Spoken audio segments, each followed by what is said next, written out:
তাঁতের মাখু চলছে অবিরাম। শেষ মুহূর্তেও রাঙামাটির তাঁত পল্লীগুলোতে যেন দম ফেলানোর ফুসরত নেই। শহরের আসামবস্তি স্বর্ণটিলায় শ্রমিকরা সকাল থেকে রাত পর্যন্ত ব্যস্ত পোশাক তৈরির কাজে। ঐতিহ্যবাহী পিনন, হাদি, পাঞ্জাবি, ফতুয়া, জামা, রুমাল সহ বিভিন্ন রকমের তাঁতপণ্য তৈরির ধুম পড়েছে। এখন তো ঈদের সিজন, তো এখানে একটু কেনাবেচা বেশি, তো কাজের চাপটা বেশি হবে আর কি। এখন দিন রাত একটু কাজ বেশি করতে হচ্ছে। ত্রিবিধ উন্না, এখানে গামছা তৈরি হয়, ফতুয়া, তারপর পাঞ্জাবি, এগুলো আর কি। এগুলোকে এই বেশি করে হাজ করতে হয়।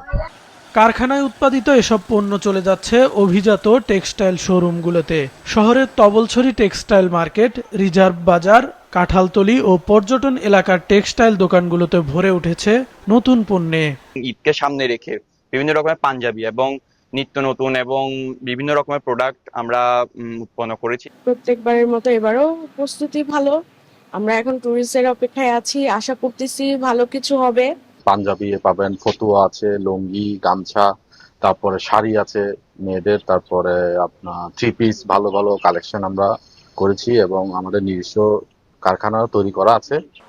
নকশা ও মানে নতুনত্ব থাকায় এবার ক্রেতাদের আগ্রহ বেড়েছে, জানান তাঁত মালিক সমিতির এই নেতা।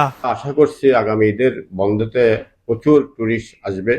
আমাদের সেই ক্ষেত্রে আমরা এখানে পর্যাপ্ত মাল স্টক করেছি এবং টুরিস্টদের জন্য নতুনত্ব কিছু আইটেম আমরা সংযোজন করেছি। আশা করছি পরিস্থিতি সবকিছু মিলে ভালো থাকলে এখানে রাঙামাটিতে প্রচুর পর্যটকের সমাগম হবে। আসন্ন ঈদের ছুটিতে রাঙামাটিতে অর্ধ কোটি টাকার তাঁত পণ্য বিক্রির আশা ব্যবসায়ীদের। মাছরাঙা নিউজ ডেস্ক।